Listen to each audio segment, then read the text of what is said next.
Hello everyone. तो आज हम लोग बात करेंगे परिवर्तनशील अनुपात उत्पादन फलन यानी अल्पकालीन उत्पादन फलन।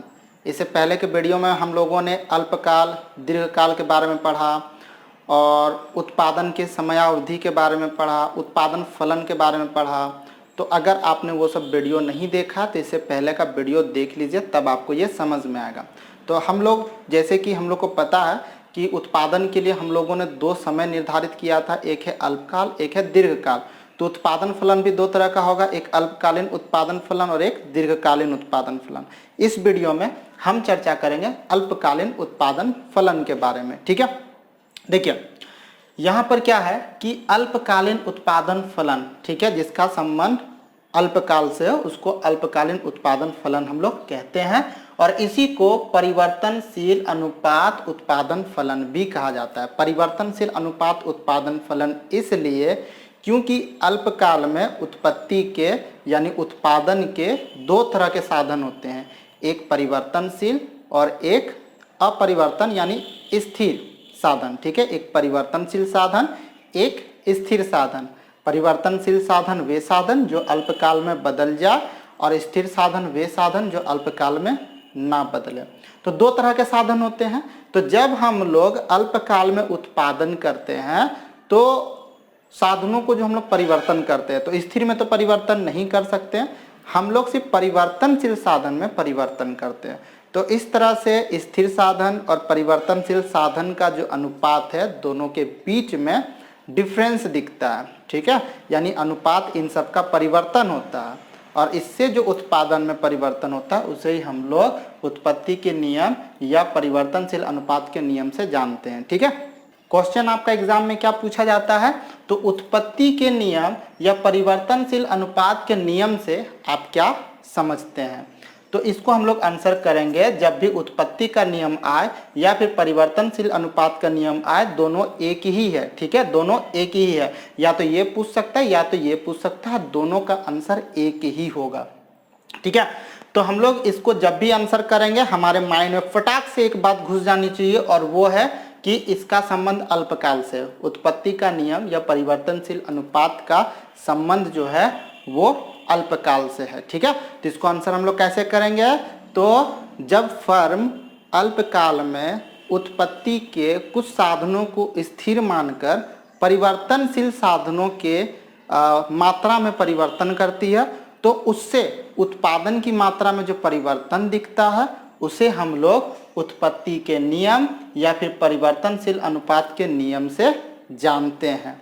ठीक है, और इस तरह से उत्पत्ति के तीन नियम होते हैं। ठीक है, एक है साधन के बढ़ते प्रतिफल जिसको हम लोग वृद्धि नियम बोल सकते हैं, फिर है साधन के स्थिर प्रतिफल इसको हम लोग समता नियम बोल सकते हैं, और फिर है साधन के घटते प्रतिफल इसको हम लोग ह्रास नियम बोल सकते हैं उत्पादन का।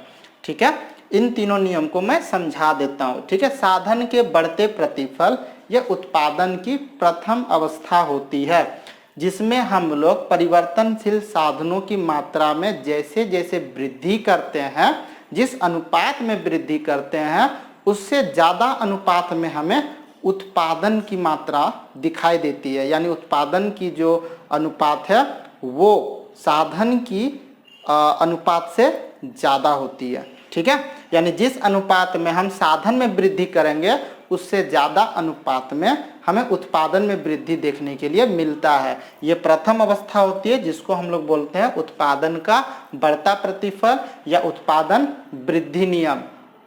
उसके बाद दूसरी अवस्था होती है उत्पादन का स्थिर प्रतिफल या उत्पत्ति समता नियम।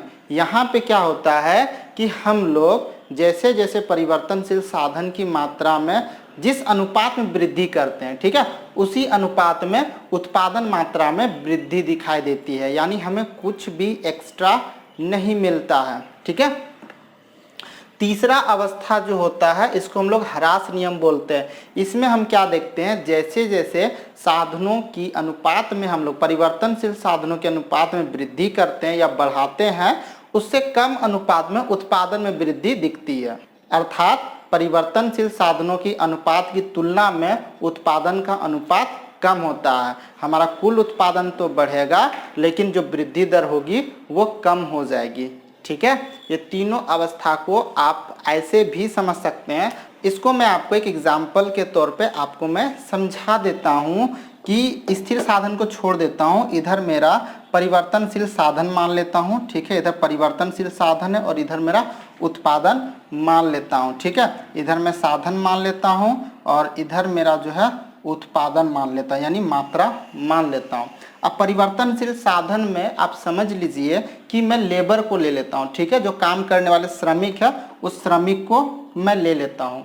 अब देख लीजिए मेरे पास 5 श्रमिक थे। ठीक है, 5 श्रमिक थे, तो यहाँ पर जो उत्पादन हो रही थी वो 10 इकाई की उत्पादन हो रही थी। मैं श्रमिक को क्या करता हूँ, इसका अनुपात बढ़ाता हूँ। ठीक है, मैं इसे दुगना अनुपात कर देता हूँ, यानी 10 कर देता हूँ, इसे मैं 10 कर देता हूँ। ठीक है, लेकिन इसका जो मैं ये है, इसका जो ये है उत्पादन जो है उसे मैं यहाँ पे कर देता हूँ 22।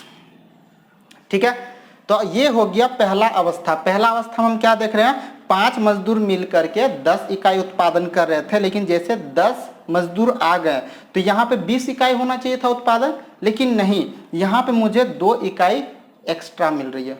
2 इकाई मुझे यहाँ पर एक्स्ट्रा मिल रही है। तो दोनों की जो अनुपात है, इस अनुपात में आपको अंतर देखने के लिए मिलेगा, यानी उत्पादन की जो अनुपात होगी वो इससे ज़्यादा देखने के लिए आपको मिलेगी। ठीक है, ओके। उसके बाद आप देख लीजिए जो दूसरा कंडीशन है समता नियम। समता नियम क्या होगा, इसी में समता नियम कर देता हूँ कि जैसे 5 से मैं 10 करूँगा ना तो इकाई बढ़ करके 20 होगी।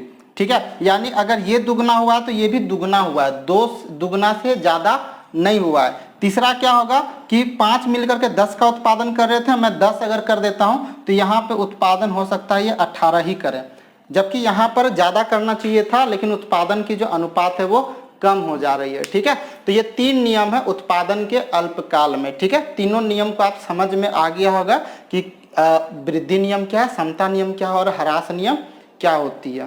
होप कि वीडियो आपको अच्छा लगा होगा। चैनल को सब्सक्राइब कर दीजिएगा, वीडियो लाइक कर दीजिएगा, दोस्तों के साथ शेयर कर दीजिएगा। फिर से मिलते हैं नए वीडियो के साथ। जय हिंद, जय भारत।